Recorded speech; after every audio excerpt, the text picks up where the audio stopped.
നമസ്കാരം, ഇൻസൈഡിലേക്ക് സ്വാഗതം. മുൻ മേയർ ആര്യ രാജേന്ദ്രന് ഇനി മുതൽ കണ്ടകശനിയുടെ കാലം തന്നെയാണ്. പുതിയ മേയറായി അധികാരത്തിലേറിയ അഡ്വക്കേറ്റ് വി രാജേഷ് ആദ്യമായി ലഭിച്ച പരാതിയിൽ ഒന്ന് കണ്ണോടിച്ചു. ശക്തമായ നടപടി സ്വീകരിക്കുമെന്ന ഉറപ്പും ഇതിന് പിന്നാലെ അദ്ദേഹത്തിൻ്റെ ഭാഗത്തു നിന്നും ഉണ്ടായിട്ടുണ്ട്. കാരണം പ്രതിപക്ഷത്തിരുന്നപ്പോൾ UDFിൻ്റെയും BJPയുടെയും ഒരേ ആവശ്യം, ഒരേ വിഷയം ഇതുതന്നെയായിരുന്നു. അതുകൊണ്ട് അഭിമാന പ്രശ്നം എന്ന രീതിയിൽ തന്നെ ഇതിൽ തക്കതായ നടപടി സ്വീകരിച്ച് കുറ്റക്കാർക്കെതിരെ ഒന്നിലധികം കേസുകൾ ഉള്ളതുകൊണ്ട് ഈ കേസുകളിലൊക്കെ തന്നെ ശക്തമായ നടപടി ഉണ്ടാകുമെന്ന ഉറപ്പും BJPയുടെ ഭാഗത്തു നിന്നും മേയറുടെ ഭാഗത്തു നിന്നും ലഭിച്ചിരിക്കുന്നു. കൂടുതൽ പറയുകയാണെങ്കിൽ പാർട്ടി തന്നെ തിരിഞ്ഞുകൊത്തുന്ന ഒരു സാഹചര്യം ഉണ്ടായിരിക്കുന്നു. ആര്യയെ ശക്തമായി തന്നെ പാർട്ടി വിമർശിക്കുന്നു. അതിൽ കൂടെ നടന്ന് പ്രചരണത്തിനൊപ്പമുണ്ടായിരുന്ന നേതാക്കൾ പോലും ഇപ്പോൾ കാലുവാരിയ കാഴ്ച. ഇനി അടുത്തതാകട്ടെ ഒന്നും രണ്ടുമല്ല, മൂന്നാമതായി മറ്റൊരു വലിയ തലവേദന കൂടി ആര്യയ്ക്കുണ്ട്. അധികാരത്തിന്റെ ഇടനാഴികളിലൂടെ സഞ്ചരിച്ചപ്പോൾ കണ്ണു കാണാതെ അഹങ്കാരം മൂത്ത് ഒരു സാധാരണക്കാരന്റെ ജോലി തെറിപ്പിച്ച സംഭവം.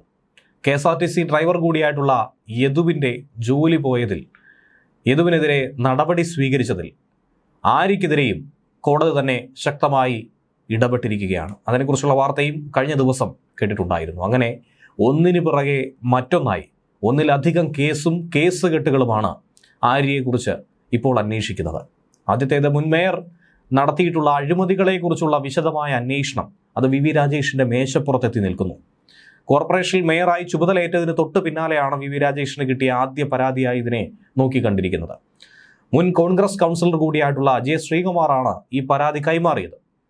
ആര്യ രാജേന്ദ്രന്റെ കാലത്തെ അഴിമതികളെക്കുറിച്ചുള്ള സമഗ്രമായ അന്വേഷണം നടത്തി കഴിഞ്ഞാൽ പലതും പുറത്തു വരും. കോടികളുടെ അഴിമതിയാണ് തിരുവനന്തപുരം കോർപ്പറേഷനിൽ സംഭവിച്ചിരിക്കുന്നത്. ആര്യ മാത്രമല്ല, ആര്യയ്ക്കൊപ്പം നിരവധി ഉദ്യോഗസ്ഥരും ഇതിൽ പങ്കാളിയായിട്ടുണ്ടെന്നാണ് ഇതുവരെയുള്ള വാർത്തകളിലൂടെ തന്നെ നമുക്ക് മനസ്സിലാക്കാൻ കഴിയുന്നത്.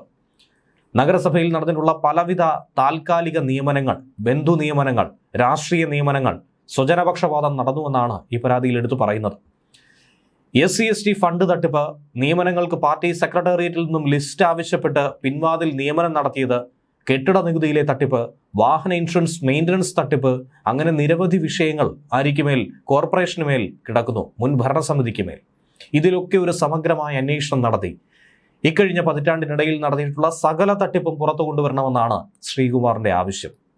ഇതുമായി ബന്ധപ്പെട്ട് നിലവിൽ ശ്രീകുമാർ പരാതി സമർപ്പിച്ചിട്ടുണ്ട്. വേണ്ട വിശദാംശങ്ങൾ കൈമാറിയിട്ടുമുണ്ട്. മൾട്ടി ലെവൽ പാർക്കിങ്ങിന്റെ പേരിൽ നടത്തിയിട്ടുള്ളത് കൊള്ളയാണ്. അഴിമതിയുടെ ഒരു ഘോഷയാത്ര തന്നെയാണ് കഴിഞ്ഞ മേയർ ആര്യ രാജേന്ദ്രന്റെ ഭരണത്തിന് കീഴിൽ ഉണ്ടായിരുന്നത്. നിങ്ങൾ ഏത് വാർഡിൽ പോയി നോക്കൂ, മൊത്തം പൊട്ടിപ്പൊളിഞ്ഞ റോഡുകൾ മാത്രം. എന്താണ് ഈ നഗരസഭ എല്ലാം ചെയ്തു എന്ന് പറയുന്നത്? പൊതുസമൂഹത്തിന് വേണ്ടി ബോധ്യപ്പെടുന്ന തരത്തിൽ ഒരു കാര്യം ഇവിടെ നടന്നിട്ടില്ല. ഈ പറയുന്ന മാസ്റ്റർ പ്ലാനിന്റെ സ്മാർട്ട് സിറ്റിയുടെ ഭാഗമായി കോടിക്കണക്കിന് രൂപ വന്നിട്ടുണ്ട്. അതിന് കുറച്ച് റോഡുകൾ, നമ്മുടെ ശാസ്തമംഗലം, കവടിയാർ പോലെയുള്ള റോഡുകൾ നന്നാക്കിയിട്ടുണ്ട്. അത് മാത്രമല്ലല്ലോ ഒരു നഗരസഭയുടെ ചുമതല. ഈ അടിസ്ഥാനപരമായി പാവപ്പെട്ട ജനങ്ങൾക്ക് അവരുടെ ജീവിത നിലവാരം മെച്ചപ്പെടുത്തുന്നത്, വനിതകൾക്ക്, കുട്ടികൾക്ക്, അങ്ങനെയൊന്നും ഒരു പദ്ധതിയും ഈ കഴിഞ്ഞ വർഷങ്ങളിലൊന്നും കണ്ടില്ല. ആകെ കൂടി നടന്നത് വൻപിച്ച തോതിലുള്ള കൊള്ളയാണ്, അഴിമതി മാത്രമാണ് ഇവിടെ നിന്ന് നടന്നിട്ടുള്ളത്. മറ്റൊന്ന്, CPMന്റെ കുടുംബങ്ങളിലുള്ള മുഴുവൻ പേരെയും പലതരത്തിലൂടെ പിൻവാതിൽ നിയമനം നടത്തി നഗരസഭയിലെ ജീവനക്കാരാക്കി മാറ്റിയിട്ടുണ്ട്. അപ്പൊ എല്ലാ തരത്തിലുള്ള സമഗ്രമായ ഒരു അന്വേഷണം നടന്ന് കുറ്റക്കാരെ കണ്ടെത്തണം.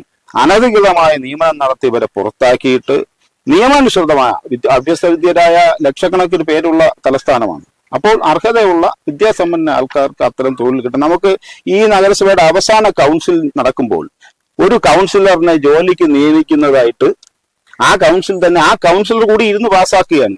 ഇത്രയും നിയമവിരുദ്ധമായ പ്രവർത്തനം നടന്നിട്ട് പോലും അതിനെയൊക്കെ ന്യായീകരിക്കുകയാണ്. ഈ നഗരസഭയ്ക്ക് 45 വർഷത്തെ ഭരണം അവസാനിച്ചിരിക്കുന്നു. അതിൽ ഏറ്റവും കൊള്ള നടന്ന കഴിഞ്ഞ 5 വർഷക്കാലമാണ്. ഈ കൊള്ളയെക്കുറിച്ച് സമഗ്രമായ അന്വേഷണം നടത്തി കുറ്റക്കാർക്കെതിരെ കർശന നടപടി സ്വീകരിക്കണം. ഈ കൊള്ളയ്ക്ക് കൂട്ടുനിന്ന ജീവനക്കാർ, ഇത് മേയർ മാത്രമല്ല, ഒത്തിരി ജീവനക്കാരുണ്ട്. മേയറുടെ പിന്നിൽ പാർട്ടിയുമായി ബന്ധപ്പെട്ടിരുന്ന ഒത്തിരി പേരുണ്ട്. ഇവരെയൊക്കെ കണ്ടെത്തണം. ഇത് മാത്രമല്ല, ആര്യയുമായി ബന്ധപ്പെട്ട് നിരവധി വിവാദങ്ങൾ നിലനിന്നിട്ടുണ്ടായിരുന്നു. അതിൽ പ്രധാനപ്പെട്ട ഒന്ന് തന്നെയാണ് KSRTC ഡ്രൈവർ യദുവിനെ ആക്രമിച്ചു എന്ന പരാതിയിൽ മുൻ മേയർക്കെതിരെയും പങ്കാളി MLA കൂടിയായിട്ടുള്ള സച്ചിൻ ദേവിനുമെതിരെ കേസ് നിലനിന്നത്. ഇത് വലിയ വിവാദങ്ങൾക്കടക്കം കാരണമായിരുന്നു. KSRTC ഡ്രൈവറുടെ ജോലി തടസ്സപ്പെടുത്തിയതിനും യാത്രക്കാർക്ക് ബുദ്ധിമുട്ടുണ്ടാക്കിയതിനും അസഭ്യം പറഞ്ഞതിനുമൊക്കെ ഇരുവർക്കുമെതിരെ KSRTC ഡ്രൈവർ യദു പരാതി കൊടുത്തിരുന്നു. ആദ്യമാകട്ടെ ആര്യയ്ക്കെതിരെ കേസെടുക്കാൻ പോലും പോലീസ് ഭയപ്പെട്ടു. ആര്യയെ പ്രതി ചേർത്തിരുന്നില്ല. എന്നാൽ യദു ആകട്ടെ കോടതിയിൽ ഇത് ചൂണ്ടിക്കാട്ടി കോടതിയുടെ താക്കീതോടുകൂടി പോലീസിന് കേസെടുക്കേണ്ടി വന്നു. ഇതിന്റെ അടിസ്ഥാനത്തിൽ ഇപ്പോൾ മറ്റൊരു നടപടി കൂടി കോടതിയുടെ ഭാഗത്തു നിന്നും ഉണ്ടായത് നമ്മൾ കണ്ടു കാണും. ആര്യ രാജേന്ദ്രൻ, ബാലുശ്ശേരി MLA KM സച്ചിൻ ദേവ് എന്നിവർക്ക് കോടതി നേരിട്ട് നോട്ടീസ് അയച്ചു. കേസിൽ പോലീസ് സമർപ്പിച്ച കുറ്റപത്രത്തിൽ ഇവരൊന്നും തന്നെ ഇല്ലായിരുന്നു. ഇവരെ പൂർണ്ണമായും ഒഴിവാക്കി ക്ലീൻ ചീറ്റ് നൽകി. ഇതിനെതിരെ യദു നൽകിയ ഹർജി ഫയലിൽ സ്വീകരിച്ചുകൊണ്ടാണ് കോടതി ഇടപെട്ടത്. എങ്ങനെയാണ് ഇതിൽ തുല്യ പങ്കാളിത്തമുള്ള ആര്യയെയും ആര്യയുടെ ഭർത്താവിനെയും ഒഴിവാക്കിയത്? യദു മാത്രമായോ അപ്പോൾ കുറ്റക്കാരൻ? എന്തുകൊണ്ട് അതിനെതിരെ അന്വേഷണം നടത്തുന്നില്ല? നീതിപൂർവമായ ഒരു സമീപനം പോലീസിന്റെ ഭാഗത്തു നിന്നും ഉണ്ടാകുന്നില്ല. ആര്യ രാജേന്ദ്രൻ, സച്ചിൻ ദേവ്, ആര്യയുടെ സഹോദരന്റെ ഭാര്യ ആര്യ എന്നിവരോട് നേരിട്ടോ അല്ലെങ്കിൽ അഭിഭാഷകർ മുഖേനയോ കോടതിയിൽ ഹാജരാകണമെന്ന് ആവശ്യപ്പെട്ടായിരുന്നു നോട്ടീസ് കൊടുത്തത്. നേരത്തെ പോലീസ് സമർപ്പിച്ച കുറ്റപത്രത്തിലാകട്ടെ ഈ 3 പേരും ഇല്ലായിരുന്നു. പകരം ആര്യ രാജേന്ദ്രന്റെ സഹോദരൻ അരവിന്ദിനെ മാത്രമാണ് പ്രതിയാക്കിയത്. അതും നിസ്സാര വകുപ്പ്.